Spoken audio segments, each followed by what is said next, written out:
Have you ever felt like you're walking a tightrope above an unending sea of chaos, powerless over your own emotions? We are entering the core of this global conflict today. Imagine feeling as though you are losing yourself because you are so enmeshed in your emotions, little by little. It is a tale as old as time, but it is as current as every one of our day-to-day battles. A secret to controlling the turbulence of our emotions can be found in the echoes of the ancient Stoics and the epic tales of heroes like Anakin Skywalker. You're at the right place if you've ever felt overwhelmed by your feelings, or if you're looking for a way to achieve emotional equilibrium. This isn't simply philosophy, it's a practical guide to turning our deepest anxieties into stepping stones for growth and resilience. Together, we'll solve these puzzles and set out to take back command of our emotional landscape, prepared to help you win your emotional wars. Let's get started on this exciting journey, and don't forget to hit the like button as we go. Spread the word about this video to your friends. Subscribe to receive more thought-provoking information, and don't forget to watch it all the way through since every second of this journey matters. Music first step. Take a little break. To begin controlling overpowering feelings and circumstances, take a short break for yourself. Imagine it as leaving a busy, boisterous environment where the noise is so intense that as you leave, you are unable to hear your own thoughts. It's about allowing oneself the room to think and feel more clearly, not about running away from your difficulties. The ancient Stoic philosopher Seneca emphasized this idea, emphasizing the importance of withdrawing within oneself to obtain perspective in this peaceful setting, apart from the bustle and din of everyday existence. You might start to see things in a different light and realize what's truly upsetting you and why taking a minute to breathe and gather your thoughts is more important than trying to solve your problems. It's similar to viewing an artwork from a distance in order to fully appreciate it, as opposed to getting too near and only being able to see a portion of it. This idea is neither unique to Stoic philosophy nor limited to it. Even the well-known Greek philosopher Aristotle stressed the value of introspection in leading a balanced existence. He held that the foundation of all wisdom is self-awareness. Releasing yourself from a circumstance allows you to engage in a kind of introspection. Removing yourself also enables you to decompress. Take a little break if you're feeling overwhelmed, irate, or annoyed. It will help you calm down and save you from saying or doing something you might later regret. Recall that your response to events matters more than the events themselves. As the Stoic philosopher Epictetus once stated, that matters by standing back. You provide yourself the opportunity to respond with more consideration and composure.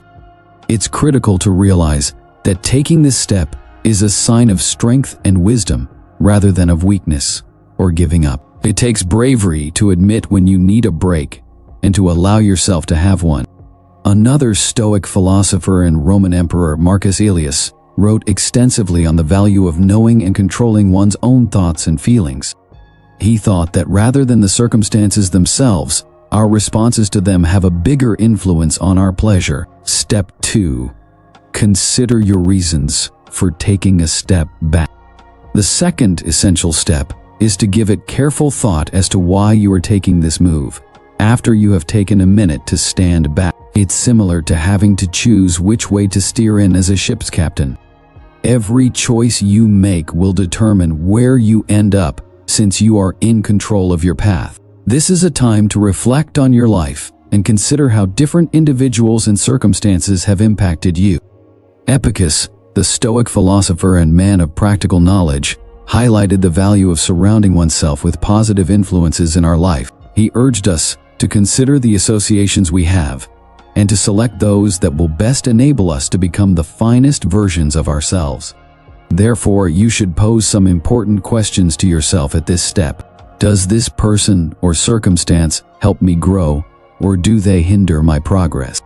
Do they make a positive difference in my life, or are they a continual source of stress and negativity? There are other forms of self-inquiry besides Stoicism. The ancient Greek philosopher Socrates is credited with saying that a life without thought is not worth living. He held that the secret to living a meaningful life is knowing oneself and one's motivation. You're learning vital information about your life and your relationships by investigating the reasons for your need to take a step back. The goal of this phase is to be sincere with oneself. It's about realizing how other people and circumstances affect your mental and emotional health. You need the correct surroundings to thrive, just as a plant needs the right conditions to develop. This does not imply that you should limit your search to satisfying encounters. Although obstacles are necessary for growth, there is a distinction between obstacles that help you advance and negative circumstances that hinder you. Another Stoic philosopher and Roman emperor, Marcus Aurelius, frequently stressed the value of being aware of our associations and thoughts. He thought that our experiences and the way we respond to them are shaped by our thoughts. You are engaging in mindfulness practice by thinking about why you are taking a step back. You're thinking about how your environment will affect your development and happiness over the long run, in addition to the short-term effects. Step 3. Discuss the process of self-awareness and emotional control with a trusted person.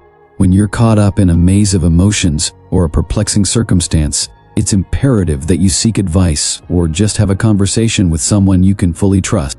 Talking to someone you can trust can be like a light bulb in a dark room. They may assist you in seeing things from perspectives you had not thought of. The Stoic philosopher Seneca compared a good friend like a mirror because she was well versed in the workings of the human mind. Similar to how a mirror reflects your outside look, a close buddy can reveal parts of your inner self that you may be blind to. These types of interactions are valuable because they allow you to see things from a different angle than your initial feelings. It can be similar to being lost in a forest and unable to find your way out when you're completely engrossed in a problem. Finding a trustworthy person to talk to is similar to having a guide show you the way out of a forest.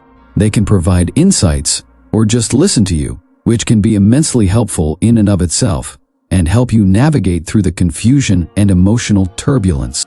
Seeking outside views is a concept that isn't exclusive to Stoicism. In the pursuit of truth, the ancient Greek philosopher Socrates stressed the need of conversation and introspection.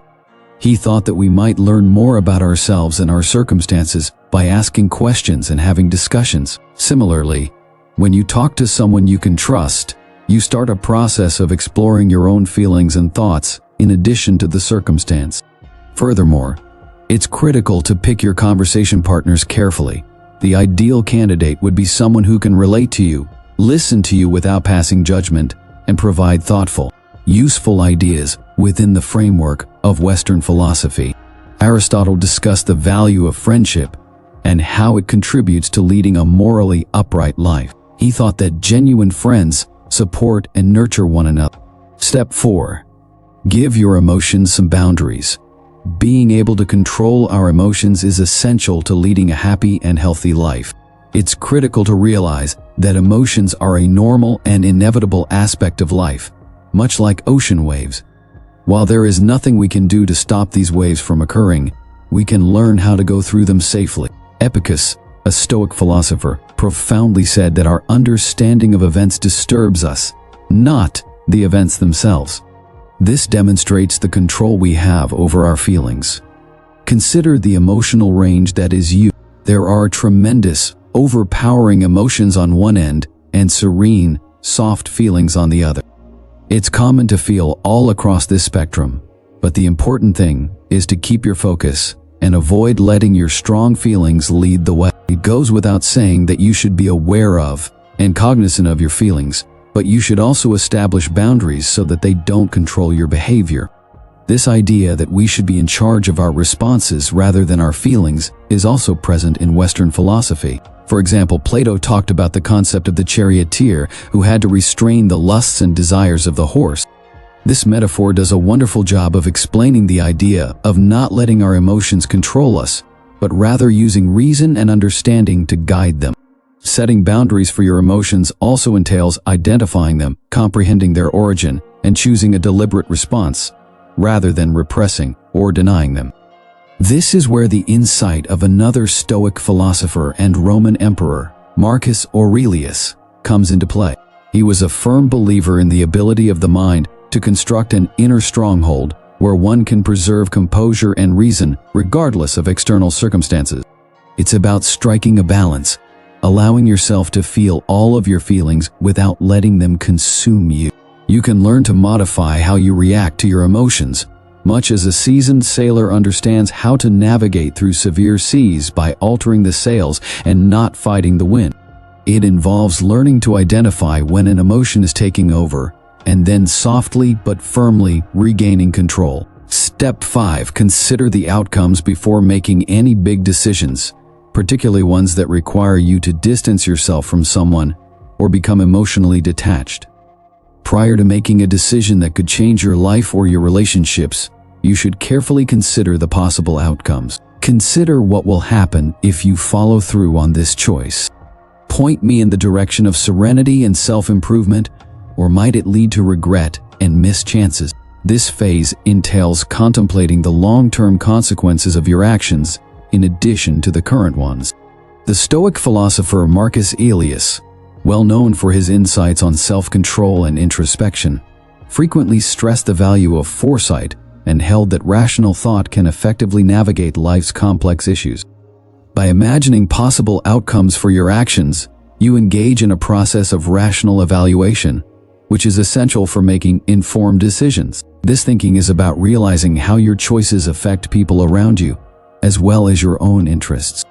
The interdependence of human relationships and the significance of taking other people into account when making judgments were stressed by Seneca, another Stoic philosopher.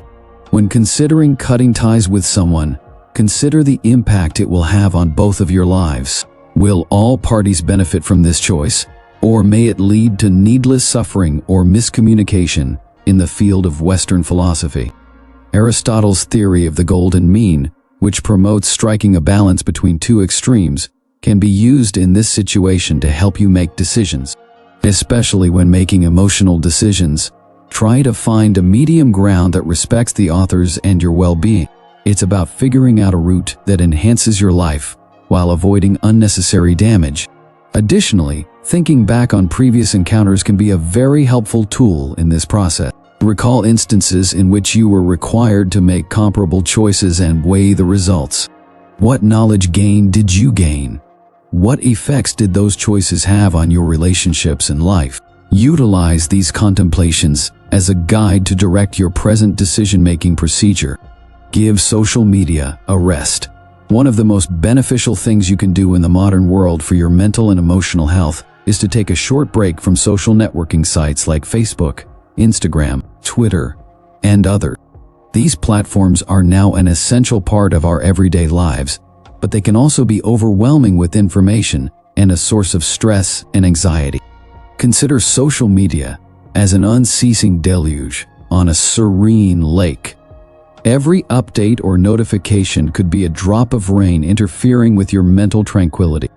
You can restore tranquility to the surface of your mental lake by taking a break from these platforms. The ideas of Stoic philosophy resonate with the ancient idea of removing oneself from overpowering causes.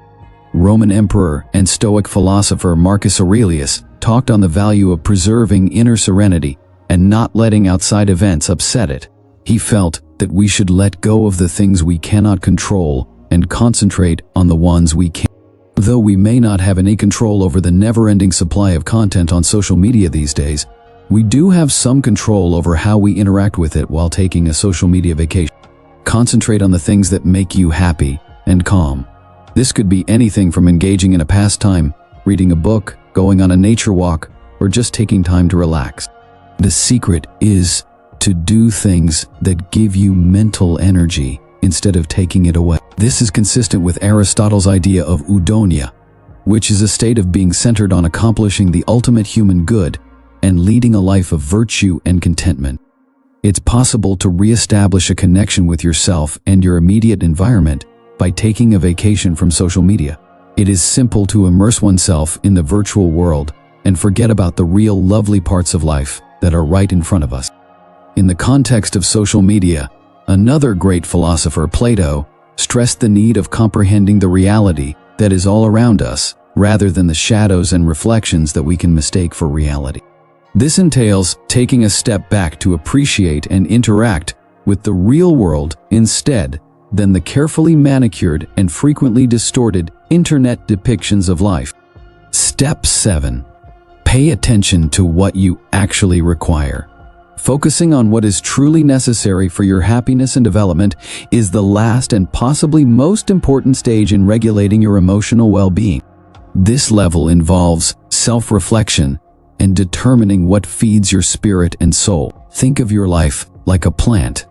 Just as a garden needs the correct amounts of water, sunlight, and nutrients to grow, so does your life. A variety of factors in your life are necessary to support your emotional and personal development. The practice of concentrating on what is truly necessary reminds me of the Stoic philosophers such as Marcus Aurelius. Aurelius frequently talked about realizing what is important in life and letting go of things that aren't required. He thought it was crucial to concentrate on the things that we can manage and that improve our well-being. This could entail making meaningful connections with others, doing joyful activities, and developing routines that promote both your physical and emotional well-being a priority. Epictetus, another Stoic philosopher, stressed the significance of distinguishing between needs and wants in a similar manner. He advocated wanting only what is within our reach in order to achieve true freedom and happiness rather than obtaining what we desire. This could be translated into current words as concentrating on your own ideals and objectives rather than getting sucked into the notions of success and happiness that come from the outside world. Furthermore, this action is consistent with Aristotle's notion of eudaimonia, a state of well-being and good living. According to Aristotle, reaching eudaimonia is realizing your genuine self, which can be found by introspection and figuring out what matters most to you. This entails figuring out and pursuing your values, interests, and strengths. It's also about simplifying your life to concentrate on what matters most. This can involve decluttering your physical space, which can also lead to a decluttering of the mind. It's about reducing the noise and distractions that pull you away from your path of personal growth and happiness. In essence, focusing on what you really need is about understanding yourself better. It's about recognizing what brings you genuine happiness, peace, and fulfillment, and making these things a priority in your life.